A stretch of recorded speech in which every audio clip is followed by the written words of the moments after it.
Good afternoon, everyone. We are about to start. Can everybody hear me? I see Amir smiling at me. Um, just as a reminder, everyone is on mute only mode, and we have a wonderful, lovely speaker today, a guest that you all know. Um, we are going to also have a question and answer session on the second half of the session. So just stay on your seats and stay on tune.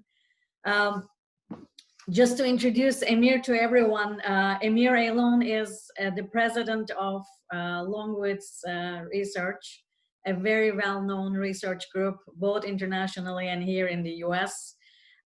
He is a speaker at almost every conference and a frequent speaker right now with all the webinars and a very popular person. Prior to Longwoods, he was with Brand USA, as you all know. And prior to that, he was with Ohio Tourism. So we are very thankful for Amir to speak on behalf of Longwoods today. And Amir, before I let you speak, first and foremost, I really want to thank you for putting this research available to everyone. There is so much research available. We are so fortunate to have this guidance and data shedding light into what's happening during the coronavirus situation. Welcome, Amir. We are very pleased to have you on behalf of TTRA, and I'm Ezra with Entrada Insights. Here you go, Amir. Thank you. Thank you, Ezra. Good afternoon, or good morning, or good evening, depending on where you are right now. It's a pleasure to be here today, and I'm going to share my screen here just momentarily. But before I do that, I've just been asked by our host today to let you know, as Ezra mentioned, we are going to do some Q&A at the end of the session. If you do have some questions, you'll see at the bottom of your screen there where you have the chat button. Just click on chat and ask your questions through that, and we'll be and Ezra will then be moderating those afterwards. So let's go ahead and get started, and I will just start sharing my screen here. Second, hopefully you all see my there. And so I'd like to thank Ezra for finding a great picture of me in an embarrassing moment there and having fun of me. That's a good one. Anyway. I had to pick on you, Amir. Hey, you know, it's a good one. I love it. So thank you. Those of you who know me know I'm a bit of a goofball sometimes. But I've been asked to present for a few minutes here today on some of our latest research. I'd like to thank our friends at Miles Partnership because they've come in as a sponsor to help make sure that we can deliver this important research at no charge to the industry on a weekly basis. And that really means a lot to us. So thank you, folks at Miles. Those of you who know us know that we have the longest and largest ongoing study of traveling U.S. households called Travel USA. For well over 3 decades, we have been documenting the travel activities of Americans. Every year, it's about 300 to 350,000 trips, so quite a large panel there. When we saw the crisis coming about 6 weeks ago and kind of started getting the hints that this could be of a magnitude that really has a tremendous impact on the travel industry as it has, we asked ourselves what would be the most important thing that we could do to try to help during this time period. And it quickly became apparent that we needed to, instead of asking people about their recent travels, we needed to shift gears and focus a little bit on creating some kind of barometer about what Americans feel about travel and towards travel, especially in the near term, the next 6 months. So we started this travel sentiment survey back in early March, and we've been doing it on a weekly basis. So this is the 5th wave results that literally just came out yesterday. So let's go ahead and I'll share some highlights with you. And then again, I'll be happy to answer some questions at the end here. So again, this was fielded April 8th. We go into the field every Wednesday and Thursday of every week. So today we'll be launching the 6th wave of this survey. It comes from a national sample, 1,000 adults from our panel, 18 years and older, obviously weighted representative sample of the US regionally, et cetera. Let's get right to the nuts and bolts. So in our latest series, our latest wave here, what we saw was that 85% of traveling Americans planning to travel in the next 6 months have changed or changing their plans in some form or fashion. As you can see, almost half have canceled a trip completely. A little less than that have reduced their travel plans, typically from a longer haul destination to a shorter haul destination. And again, you see that again, the next stat there in terms of changing a destination to one I can drive to as opposed to fly. That's going to be an interesting data point to watch as we take a look at recovery. Obviously, there's been a lot of talk about how recovery might happen, a lot of speculation going on now. What the general consensus is obviously that it will not be a uniform type of easing of restrictions. So it might happen regionally, locally, statewide, et cetera, as opposed to a national lifting of kind of flipping a light switch and everything's back on. So based on what we're seeing and based on what others are seeing in their data, it's going to be very, very likely that the regional drive market is going to be the first area of recovery, or first source of business for a lot of destinations. And of course, the remaining changing their travel from international to domestic, that's kind of bottomed out. What we've seen in this study, in this wave of the study, and the theme for this week, I think comes down to two things. First of all, stabilization. The second thing is a ray of light. In terms of stabilization, what we've seen, as you can see in this data here, that 85%, it's probably pretty steady for the last 3 weeks here. When we started the first survey, March 11th there, you saw only 58% were changing plans, and now it's obviously, we fingers crossed it's bottomed out, right?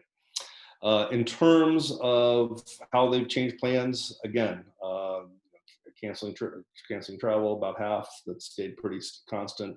Reducing travel plans, again, we see stabilization there, and the driving across the board, really. We also asked those travelers about what the major factors would be in impacting their decision to travel in the next 6 months. And we asked them in relation to the coronavirus, we asked them in relation to the economy, and in relation to transportation costs. Obviously, coronavirus is overwhelming. You see on a 1 to 5 scale there, 66% said that it would greatly impact their decision to travel in the next 6 months. In there, the concerns about the economy a little bit less there, just under a quarter, saying it greatly impact. And quite frankly, that's stayed very stable the last several weeks. I think we've only seen a 1 or 2 point uptick since we started measuring that. So it's been very consistent. However, I think once we get past the peak, it'll be interesting to see if the concerns about the economy and the economic fallout of this crisis will start to surpass, obviously, the concerns of the virus. So let's keep an eye on that. Again, stabilization, as you can see, that 66% seems to be holding right now. But you can see where we've been. It was as low as 35% when we started this survey here. And of course, the $64,000 question, are you still going to be traveling the next 6 months? Well, yeah, when we started the survey, 87% of traveling Americans told us they were definitely going to be traveling the next 6 months. That went down to a low point the week before, on April 1st, of 65%. And I mentioned a ray of light. Well, we saw an uptick. We saw a significant uptick, 5 points there in 1 week. Now, was that a blip? Is it a fluctuation?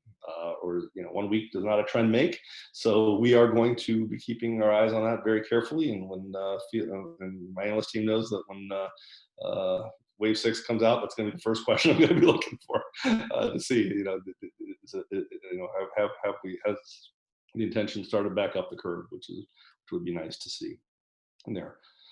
Again, in partnership with our friends at Miles, we on this short survey, we kind of mix around a final question every few weeks, so kind of rotate a few questions in. And the question that we've added for last week was about the information and content that's of greatest interest to travelers.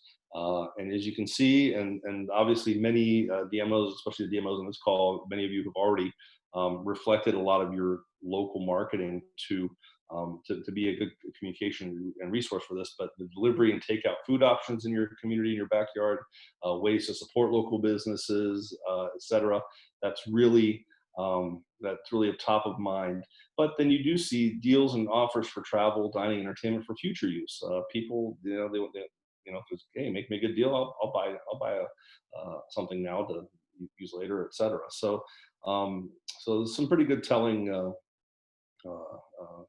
factors right there and there. So anyway, that's the highlights. As I said, stabilization and potentially a ray of light. We're going to keep watching that carefully. And you can find this updated every week. Every Tuesday morning, we release the latest wave. It's going to right there on Longwoods International website. And also the Miles Partnership does have a great resource page, and that data is included there along with some other great data providers in there. So that's my story. I'm sticking to it, and I'll throw it over to Ezra. Thank you so much, Amir. This is lovely. Of course, it's such tough times that we are in. We have never seen demand crash so fast. But when we look at the data, there's still that little bit of hope from travelers' perspective, that pent-up demand. Looking at some of the historic crises that we have seen, how do you feel that we are going to see some sort of demand come back slowly? Like, what is reasonable? Of course, social distancing is going to be there, but what is reasonable for the demand just to sparkle a little bit? Yeah, that's a great question. It's going to be so varied, I think, because again, this is unprecedented, and because there's a general feeling that the easing of restrictions may happen at different times and to various extents in different geographic regions. Every state kind of went on lockdown in various times. I'm living here in Columbus, Ohio. Our state was one of the us and Kentucky were one of the earlier states. I know in Maryland was too, but then other states, maybe in the South or out west or in the upper Midwest, were a little slower to kind of go into lockdown mode. So that might impact the opportunity, when the health officials feel that they're past peak and that they're far enough along to ease restrictions. So what you're likely going to see is, a Band-Aid being ripped off, the Band-Aid restrictions being ripped off just little bits at a time. So it might be very first,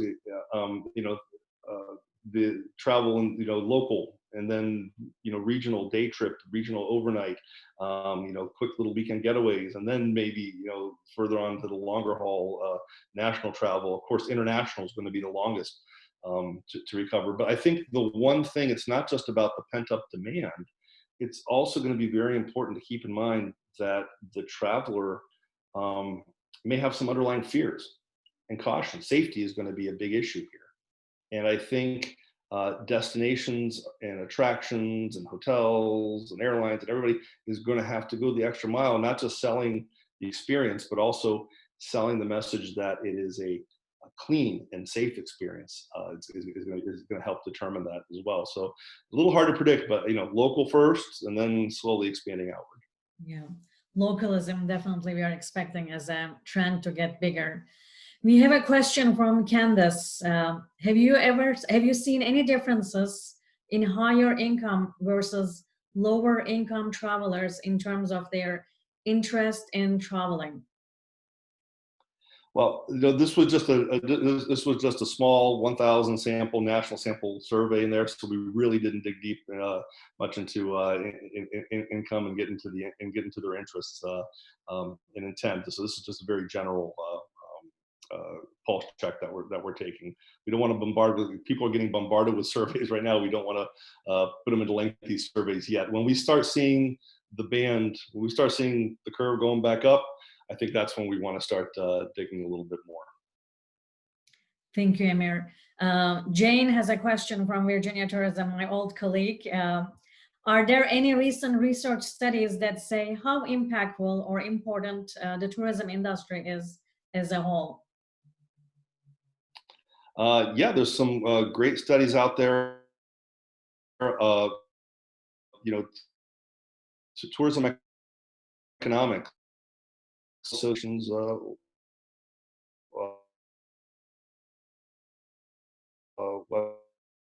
website, not just the size and scope of the U.S. travel industry, but also showing the forecast for what's being lost right now and what could be lost depending on how long this goes out. Definitely want to look at those economic impact forecasts. Those are, I think, going to be really critical right now in telling our story. Yeah, and also I really want to emphasize here in terms of destination marketing and management or organization's role in the economy. Seeing those pictures of empty airline seats, empty restaurants, empty arenas, that's heartbreaking as industry fanatics here. We all love tourism,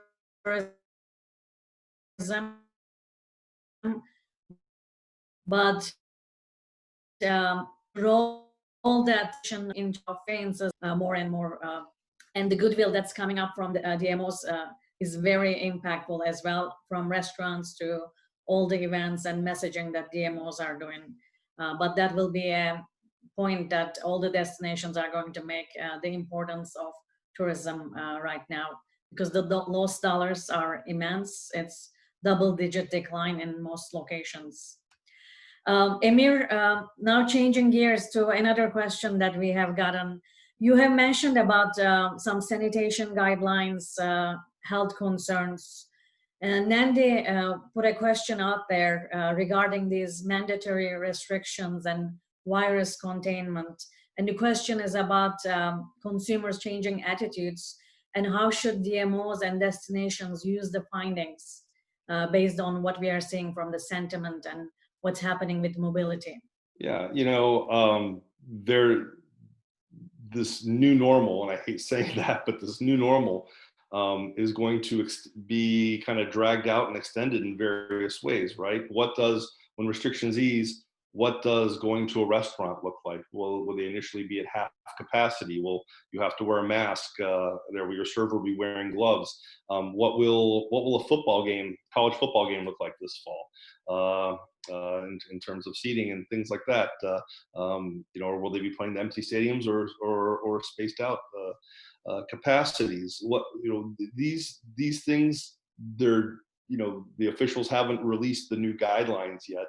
And again, it's going to, I think, vary from destination to destination. As you can see, this has been more of a state-by-state basis versus a federal. With the federal government just giving general guidelines, and the states really being left to decide what's appropriate for their backyard. That, and I think that whatever those restrictions are, and and however they get eased, or whenever new conditions get put on them, that's going to play into the psyche of the traveler and the consumer.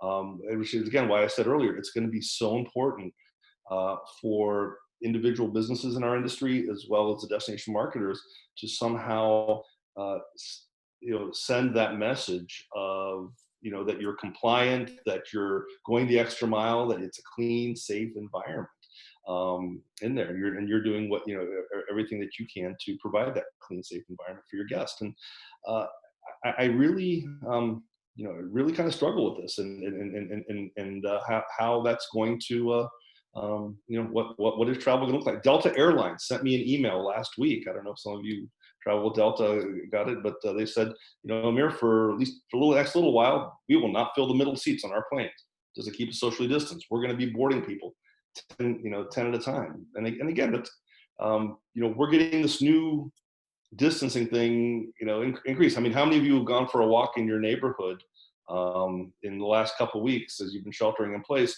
And if somebody else is walking the neighborhood and they've gotten within a certain range, hasn't mentally said to yourself, 6 feet, and so we're being conditioned that way, and it's going to be, some of these things are going to be just kind of that mental price of entry for the consumer.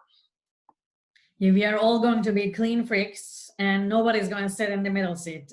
Yeah, I think instead of mints on the pillow at the hotel, it's going to be little mini bottles of hand sanitizer, right? Yeah. Wendy had a question here. Lots of talk about the dry market leading the travel recovery. My concern is that visiting friends and relatives to reconnect is the primary purpose of these trips. and that the destination is not the factor in decision making, but where friends and relatives live is, which would suggest that marketing is a waste of money. Any thoughts? Well, I think definitely that's going to be one of the first trips people take, right? I think when you ask people what they're going to do, you're already seeing some of this chatter happening, whether it's social media or others have been catching it in some of their listening tools. I'm definitely going to take my wife out to dinner. And then maybe I'm going to go visit my parents or my cousins or whoever. And yeah, obviously the destination marketing organization can only play a very incremental role in influencing that trip. They're going to be coming because a friend or a relative lives there, but you can definitely influence some of the things they do while in that market there. So there is a role for that, for marketing in there. But there's also going to be that need for people to just get away and push themselves outside of their backyard, and it's not going to be about family. It's going to be about me. It's going to be something. It's going to be that hedonistic. My wife and I, we got a lot of great quality time at home, but by golly, as soon as we can, she and I are going to go away somewhere. But it will be day trip. It'll be first. Then it'll be overnight, and so forth. So yeah, to Wendy's point, a lot of that initial surge will probably be visiting friends and relatives in there, but you can't. You have to start marketing your local assets. I've talked to a number of clients and a number of destinations in the last couple of weeks that are all gearing up for campaigns to remind their communities of what their local assets are in terms of being able to get away. And also, Amir, just like you mentioned, you said, I'm going to take my wife out to dinner. When we go back to some of the crises that we have seen, whether it was 9/11, the most recent ones, and the 2008 financial crisis, people were always in that mode of worry and concern. And after the crisis, people wanted to go and celebrate in a meaningful way, especially after the financial crisis. And I think these could be some of the early wins or takeaways. Everyone is spending time with close family right now indoors. We are all locked up in our houses. So there could be that need to connect with extended family, to celebrate small milestones, or even to take advantage of the local things that are happening. But localism is definitely a big deal. Yeah, no, I agree. I think you're going to see, again, it's going to be based on people's individual, own personal economic condition. But I think you will see a little bit of self-indulgence after being cooped up so long, right? And actually, you've already seen a little bit of that in China. As China started easing restrictions, there were immediately reports. There was already data coming out of locals going out to the most expensive restaurants, going on a shopping spree, saying, I'm going to treat myself. I'm out. I've gotten past this. I'm going to go treat myself. I think you will see people doing that. I agree. John has a question, and this goes back to perhaps a backlash that can happen from localism. Have you been hearing much concern about major leisure destinations, about resident willingness to welcome travelers back? Those have, we heard a lot of that as destinations were going into lockdown. There were stories of people coming down from the Northeast, like New York, et cetera, going down to South Carolina and other destinations where maybe they had second homes or places where they would just go on their vacations. And those communities, the residents were really pushing back against that and really angered by it because those local communities they didn't have the medical capacity. They didn't have the hospital beds and so forth. They had barely enough for their own community. They didn't have enough to take all the extra. So, and that's where their infrastructure was built. I've seen a couple comments here and there, but I haven't seen any real data yet about resident backlash. Again, I think that's going to be, whether or not there will be a certain degree of resident backlash about welcoming visitors back in the community will all be dependent upon what the health authorities are communicating, or what and how we're welcoming them back and how that's happening. It's going to take a real partnership between the tourism industry and the health officials and working together to get the right messaging there. The health authorities, they're not. I'll use Ohio here as an example. One of the new restrictions our governor put down yesterday was alcohol is a little cheaper in Ohio than it is in the state of Pennsylvania. Well, we have 8 counties that border the state of Pennsylvania. So the governor signed an executive order the other day that said if you're going to be buying liquor in any of those 8 counties, you have to show your ID, and if your ID is with an out-of-state driver's license, you're not getting liquor. So I think, I don't think we'll turn into a xenophobic society, but I think we're going to be very cautious about that. And so it's the tourism industry, again, working with the health officials to determine what's right and what that message is. Yeah.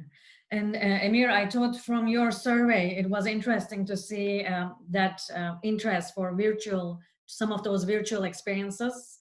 It Mm-hmm. looks like it's 1 out of 4 travelers. Yeah. And I think it goes back to what you're saying, the welcome message, being there, that physical presence. There's nothing like being at a destination. So that connect will always be there, but it is possible that over-tourism problems can turn into that welcome problems or unwelcome challenges at some destinations. Exactly. Kelsey had a point here regarding friends and family, and she says that, back to Wendy's remark, I know that will be the first trip, the friends and family, not a vacation perhaps, but to reconnect with family first. Perhaps friends and family is the bridge in that connection with the traveler and the resident. Yeah. Anything you have, Amir, on that from like yeah, no, I agree. And I think that's why destinations that are planning part of their emergence of this is a campaign to reignite the locals, because you will expect that surge in, excuse me, friends and families visiting. You're going to want to make sure, make sure the locals are aware of what to do with them, because if I've got my cousins coming to visit me because they've missed me so long for this, the last thing I want to do is spend 4 days under one roof with them after I just spent 4 days with 4 weeks with my whole family under the same roof. We want to get out. So, show us how to get out. Show us where to get out. Where is it safe? Where can, are the parks open? Are there restrictions on how we do the parks now? Is the zoo open? And if so, what does it mean to go to the zoo now? And make it easier for us, right? Because we are now falling into deep recession, and we don't know how long the recovery will be, but value, as you saw in one of the data points I showed, that perception of value is going to be very important.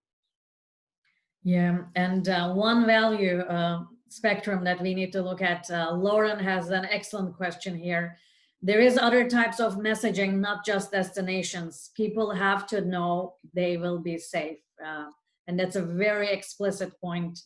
Anything you can add to that, Amir, because safety is more important than ever. It's the #1 barrier right now we are seeing, and at times it's a bigger concern than the economy. Yeah, no, I mean, people aren't going to travel if they don't feel safe, right? I mean, that's going to be that's a fact. People are not going to venture out of their homes if they don't feel it's safe to venture out of their homes. And that's why I said it, as I said a couple times earlier, it's going to be so important that the messaging, no matter who's staying, whether it's the destination or the business or whoever, that the messaging has to incorporate that if you are open to business, that you are indeed, it is safe to be open for business, and that you are abiding by whatever guidelines there are, and what extra mile you're doing to ensure the safe experience for your guests or your coworkers and so forth. I mean, it comes down to that. I mean, we're going to have to, those who are operators are going to have to demonstrate to their employees as they bring them back that they've created a safe working environment for them too. That's going to change a little bit too. Yeah, I mean, even from a branding perspective, that emotion, one component of brand promise is going to be safety, like sanitation, cleanliness. And it will be interesting to see how at the operational level, what we see with the airlines, restaurants, hotels, how they change their policies, the communication, and that promise they make to travelers. That will be an ongoing reinvention that we are going to see in the next Probably the next 12 months. We've been primarily talking about the facets of leisure travel too, haven't we? We've been talking about visiting friends and relatives, the leisure trips, getaways. We haven't even spoken about groups, meetings. You know, when are people going to be comfortable enough to go to a 500 or 1,000 person convention, be in a room with 1,000 people? When a business traveler is going to feel comfortable hopping on a plane on a regular basis, and so forth. So those are all, you're right. The fear is you know, it's all an emotional connect, and fear is an emotion that we are going to have to overcome or minimize with the consumer. Very well said. Next question is coming from Nandi, and her point is maybe the role of DMOs may change to destination management and stewardship, and marketing may play a secondary role. What's your opinion on that, Amir? And you have been with Ohio Tourism, you've been with Brand USA. Of course, marketing is our core. Loaded question. Every DMO on this call right now is on the edge of their seat. What's he going to say? Listen, the bottom line is this: there is going to be an evolution for every tourism-related business, DMOs included right now. DMOs will evolve through this crisis. I think you know, you've seen over the years DMOs have been taking on more management roles in addition to the traditional marketing role. That will continue to evolve because you know, I'll give a shout out to our friends at Destinations International and what Jack Johnson's been leading the charge over there and advocating, you know, about making sure that the DMO is seen as being part of a shared community value, a shared community good. And boy, you know, this crisis, if anything, is helping demonstrate that shared community good. Look at all these DMOs that all of a sudden jumped in and turned their message inward to the community to say, hey, let's support our local businesses, let's support our industry, let's you know, but just in the information where I can get food, where I can, you know, buy gift cards, where you know, the communities that are feeding the DMOs that have organized, you know, helping feed those who have lost their jobs, and all these great initiatives. I've seen such great creativity over the last month, and such inspiring activity coming out of DMOs. Just and if you're living in one of those communities and you're seeing that happening, and you don't believe the DMO is part of a shared community value, part of the community good, wow, you're missing the boat.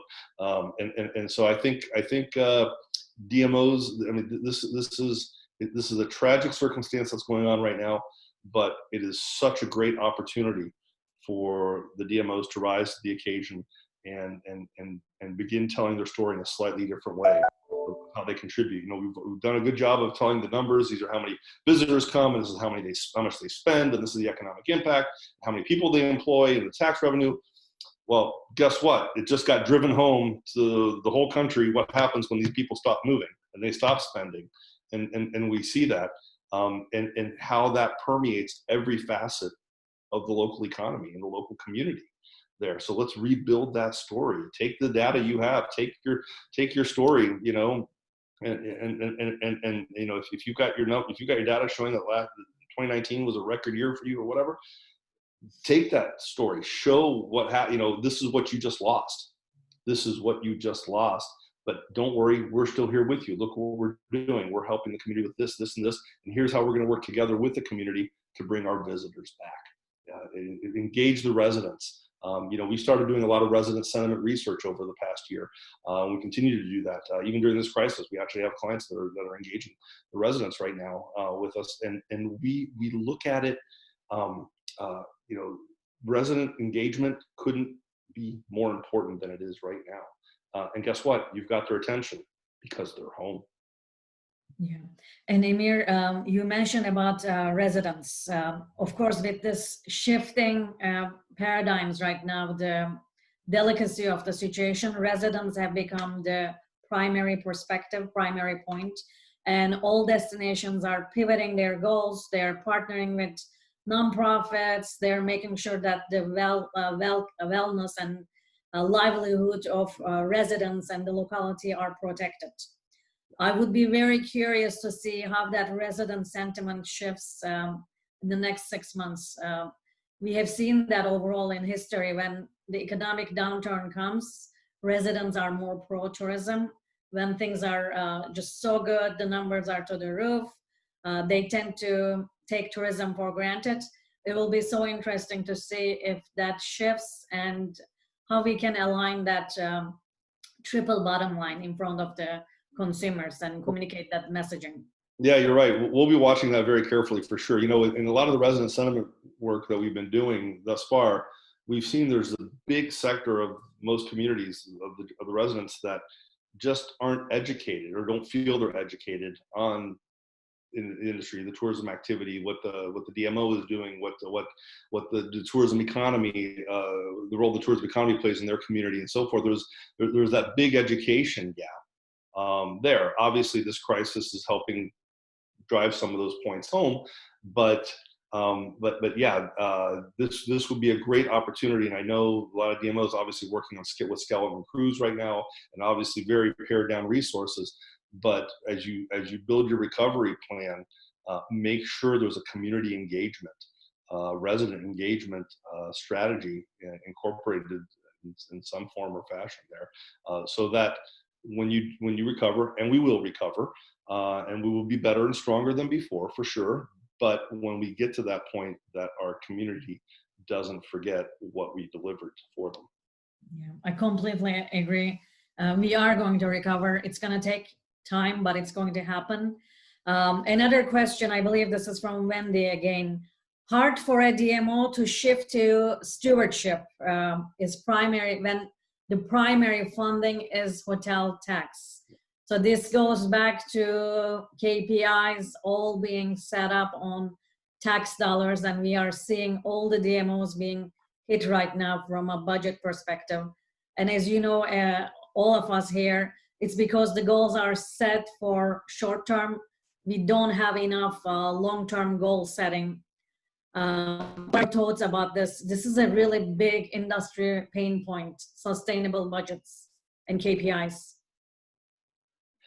I think you know, Wendy is spot on, but I also think that you know, there's been a lot of discussion. There's a lot of great folks out there, like the folks at Civitas and other organizations that are working hard with DMOs to help create alternative funding sources, find new ways. You know, one of the biggest fears coming out of this recovery for DMOs especially is that as resources in the public coffers are scarce, there will be, and we've already seen a couple, there will be moves to try to access some of that lodging tax dollars or other funds that typically have been allocated to tourism.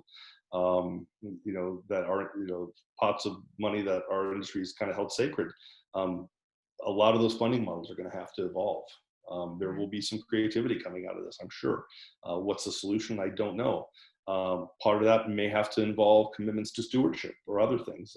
You know, this is, you know, you can choose to react to the crisis on the surface, or you can choose to take the opportunity to look at a full organizational mind shift change, a community mindset change of what, you know, create this, take this and try to make it into an opportunity to look and redefine how your community approaches tourism. If tourism is tourism seen as agreed upon value, you've got an industry, a tourism industry in your backyard, which most communities do. It's part of your fabric of your tourism economy.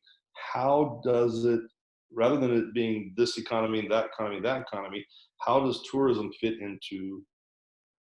How does it become more seamless? Again, part of that shared community value, shared community good, and so forth. I think you're going to see a lot of new plans, or a lot of recently written plans, being thrown out the window, and new ideas being brought forth. So thanks, Wendy. You're asking great questions today. I love it. Nandi also had a point in this, so I'm going to jump to her remarks.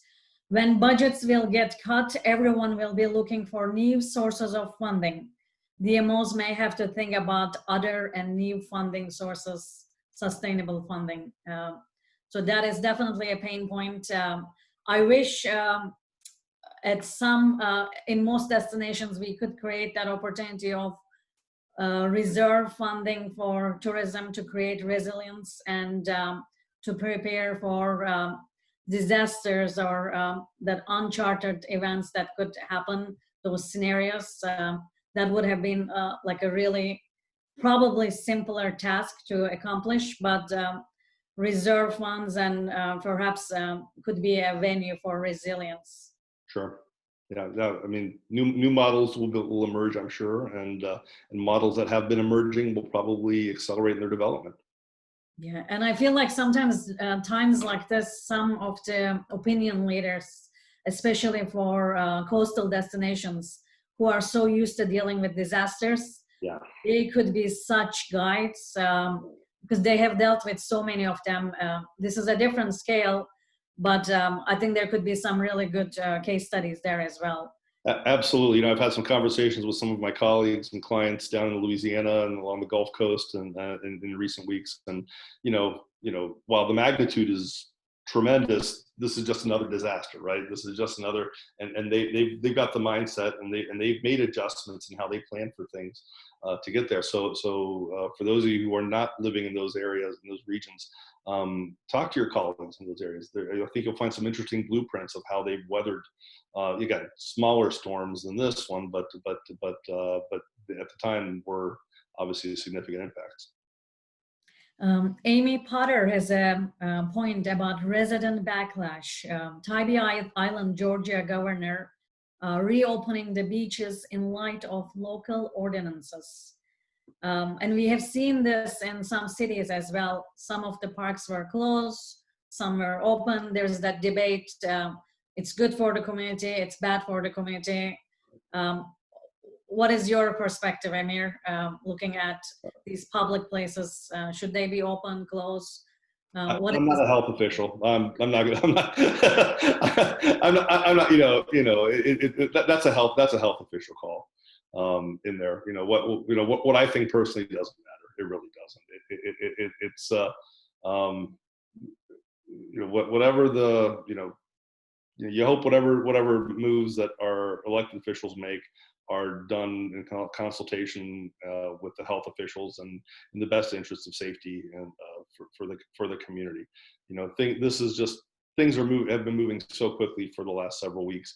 Now they're starting to settle in. Now and now it looks like a lot of the country may be at its peak or near its peak, or in some cases maybe just past the peak and so forth. Forget about how we got into this. Let's take a look at how we come out of this and what the standardization is going to be then. It's going to be about, how do we handle crowds on beaches moving forward in the near term, and then until there's a vaccine and so forth. That's going to be that's what we should look at. But we got to be careful as an industry. We cannot, even though we're dying to open up all our businesses and getting everything back and running as soon as we can, we've got to be so careful, and we have to be so smart and make sure that we are not doing anything that even remotely appears to be contrary to what the health officials are saying in there. That will, as things were happening initially, there were a couple things I saw out there, and some colleagues and I saw out there. We were talking about it that just made us made certain parts of our industry look so self-serving in doing that, and we have to be careful not to do that. Thankfully, it looks like our industry is doing a wonderful job of doing the right thing, and let us continue to be that beacon. I totally agree, and it's the messaging coming from the DMOs, the tone could have not been any more beautiful than ever. It's so meaningful, and it's so right on the safety and care. It's really going towards a good sentiment. And Evan has a question here, Evan Saunders, but I would love to research destinations and know what's open in the destination. I'm excited to see family, but I don't want to just sit in their house with them after I have been sitting in my house for so long. Didn't I just say that? That's exactly it. You're right, Evan. I can't wait to see my family again either. But Lord knows I don't want to be sitting around the house with them for sure. So. Yeah, people want to go out. But I think one interesting component we can see, I'm following everything that's happening in China just to see how they have been dealing with this. And just to see even the restaurant seating configuration is just mind-boggling. A table that used to seat 15 people, now they're seating like 3 or 4 or perhaps Right. 5 at the maximum. So 6 weeks ago, we were talking about over tourism, and now we are in a time and place we are talking about how do we manage social distancing, what's a manageable size. Right. It's just unbelievable where we are. On the exact opposite, right? I mean, it's amazing. I think it'll be interesting. You know, I think Denmark was easing restrictions this week. Germany, I think, is starting to roll back some of its restrictions. You know, looks at some of those countries in Europe. You know, to see what's happening there and how because some of those countries that went on lockdown very, very quickly once they saw what was happening in Italy and Spain. They watch what those destinations are doing. I think a lot of our authorities here in the U.S. will be looking at Denmark and others like that to very carefully to see if there's are those measures of reentry actually keeping new cases, new incidents of the virus low. Yeah, it will be fascinating. Wendy has another remark here. I'm going to read it. Destination analysts did a little focus group with travelers yesterday and asked them to react to some advertising. There was an image in San Francisco of Chinatown, and a woman in the focus group said, "Don't show China images. They cause this problem." I would imagine residents in many destinations will push back on hosting international visitors. Yeah, you know, that's you know, as I said earlier, I fear we don't become xenophobic as a result of this. I think the international component will be the last. I'm not the only one who said this. Many of my colleagues, you know, all agree that the international component of travel is going to be the last part that's introduced, obviously, and that's again, I think, going to take the collaboration of the DMO, the industry, and the community to what it means to welcome the international visitor again. And you know, to that example that of Chinatown there, you know, what regions of the world, you know, is it going to be Europe first, then welcoming guests from Asia, or is it vice versa, or whatnot? And there, yeah, the international component's going to be a little tricky in there, and that's the hard one to come back. So, but I still think you know, I don't think the international component's a matter of weeks or a couple months. I think that's part of the longer term easing of restrictions. So. Yeah, we have seen international tourism go down after the SARS, like about 25% or so. Similar expectations or even more for this year for international, but it is resilient, and we know long term it's going to pick up. But this also goes back to the diversity of messaging and diversity of advertising. A sickness or a virus like this doesn't know race, age, culture. So we just have to, I think, deal with it as we go along. Yeah. So I have another question for you, Amir. We've been talking about bounce back when the recovery is going to start. And you look at especially leisure travelers in such detail. What is your expectation in terms of recovery? Business travel first or leisure travel? We are having debates on this everywhere. From the business sector, it'll be essential business travel, right? And a more broadly defined form of essential. You know, those you know, right now it's only essential services, but there's a lot of companies that either shut down or gone to minimal staffing that will need, you know, having their equipment serviced, things like that require specialists to travel, things like that. You'll see those kind of things ramping up probably quickly on the business side, but I think leisure will come back faster than business because, you know, while there's so much that you can't accomplish, you just cannot accomplish. And today's and you know, today's or yesterday was Global Meeting in the Industry Day, and held virtually, unfortunately. But there's so much that you can only accomplish in a face-to-face or in a meeting or a conference or a gathering, which is important. But I think a lot of companies have found that may have resisted virtual office communications like Zoom here and things like that, probably hanging on to that a little bit longer, because again, it's about that fear of safety for my employee, certain issues of liability that probably haven't even come, that the HR attorneys are just now thinking of, and those kind of things. There's going to be that. But that's why I think leisure is going to come a little bit faster, because, there are certain things about leisure travel that I can control myself, right? Especially if I'm taking a driving trip, right? Within my car. If it's a day trip with my family, I'm controlling where I'm going. I'm controlling the environment I'm in. Those destinations that have outdoor recreation, like national parks and things like that, will probably do pretty well, because people will see that there's maybe a safety in the great outdoors versus in a crowded inner city environment or something like that, depending on how the restrictions are used and what the health guidance is moving forward. So I'll put my vote that leisure moves a little faster than the business side. Thank you. What about for lodging properties, hotels or sharing economy? All will come back. All of it will come back. No doubt in my mind. I listening to a debate the other day where somebody said, "Oh, Airbnb is going to be dead after this." No, it won't.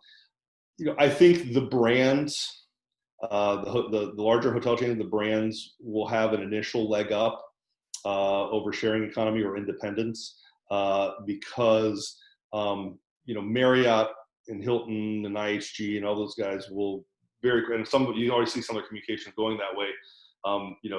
They'll be able to implement a brand standard for the new enhanced cleaning, new enhanced safety measures, whatever those things need to be, and they have the great channels to communicate that. And you and I have an expectation as regular travelers. We know when we're going to a Marriott what the Marriott experience should be, and there's a mechanism if that experience is anything subpar to that mechanism, right? And I think they are, and so they will subpar of that experience. So we will have the I think brand affinity, brand loyalty will come big into play with lodging, especially initially there, and they'll have that leg up. It'll be a challenge for independents, for Airbnbs, for bed and breakfasts, for small independent properties, because they don't have that power. They don't have the big brand behind them to push those standards forward. There may be a small independent property or an Airbnb owner that does a great job, a fantastic job of going the extra mile to provide a clean, safe environment, but they're going to have to be creative in how they put that out there.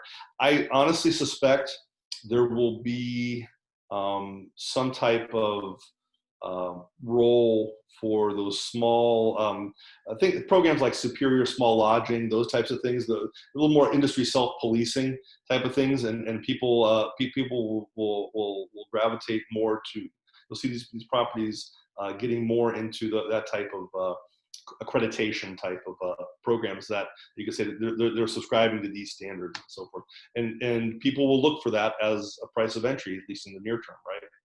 Yeah, another brand promise, but those sanitation guidelines and accreditation, just like what we have seen in the 80s and early 90s with quality control, just another dimension. A few colleagues and I were on a call the other day. We were kind of half joking, but we were serious. Remember back in the 70s and early 80s, you traveled and remember your toilet seat in the hotel. You used to have a little paper strip around it. It's like sanitized or for your enjoyment or something like that. And it's like, well, you might see that coming back, And we'll be all traveling with our cleaning supplies, perhaps the new normal, the next normal. The new normal. Everybody will have a travel container of Purell on them and whatever else. Yeah.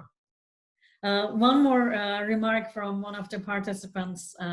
It's ironic to see that in some Chinese cities where the infected cases has risen back again due to imported cases. We see tourist phobia against international visitors, especially who comes from the US, Italy, UK, where the situation is more severe now. Yeah, I mean that's going to be the challenge as restrictions get eased, right? Is figuring out how many, how do you handle the cross-border travel? I mean, initially we'll have to deal with it state to state, right? Especially if you have neighboring states that did not, clamp down on things as quickly or as tightly as your own state, perhaps, or whatnot. The international subset of that is just going to be on the macro. So. But again, that's going to be the health officials' issue, not our issue. And I mean, it becomes our issue from a pocketbook perspective. But that's where you hear the health officials talking about. They're going to have standards for quick testing, regular testing, other types of proof of you already have the virus or didn't you? That's something. There's going to be a whole bunch of factors that are going to be impacting that. Yeah, even universal testing, or are we going to have bands on our wrist? Anything right. happen. Yeah, and we talk about real ID for traveling with our driver's license, to have a little star in the corner of your driver's license to travel. Now that got postponed another year, but due to the crisis. But you have to have another little mark saying that you've already had you survived the coronavirus or whatever. I don't know. I know so many scenarios, but from a messaging perspective, there is definitely that opportunity and promise from international destinations to bring people together, that message of being together and how we are not a danger to each other. Right. I think those messages will be very creative and meaningful from international perspectives.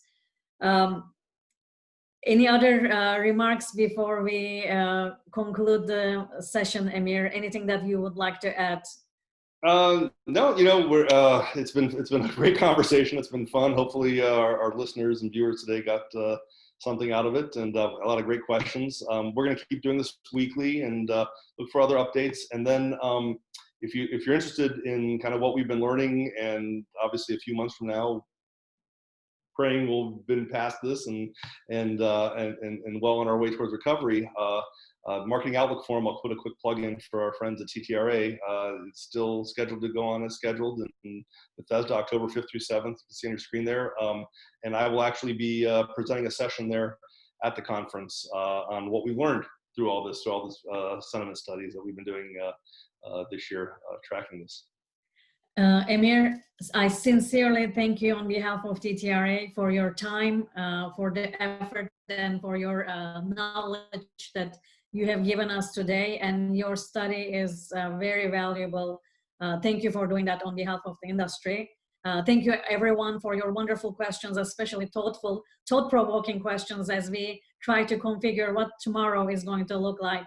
Looking forward to being with you next week as well.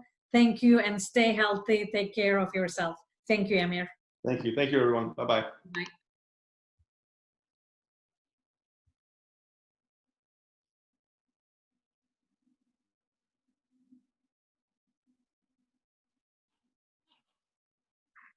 Thank you, Amir. We appreciate it. It was great. My pleasure. Thank you. Hope it went well. Good question. Love the dialogue. And of course, Ezra's always fun to converse with. So. Yes, she is. Yeah, she does a great job. Thank you again. Thank you. Take care. Bye. Bye.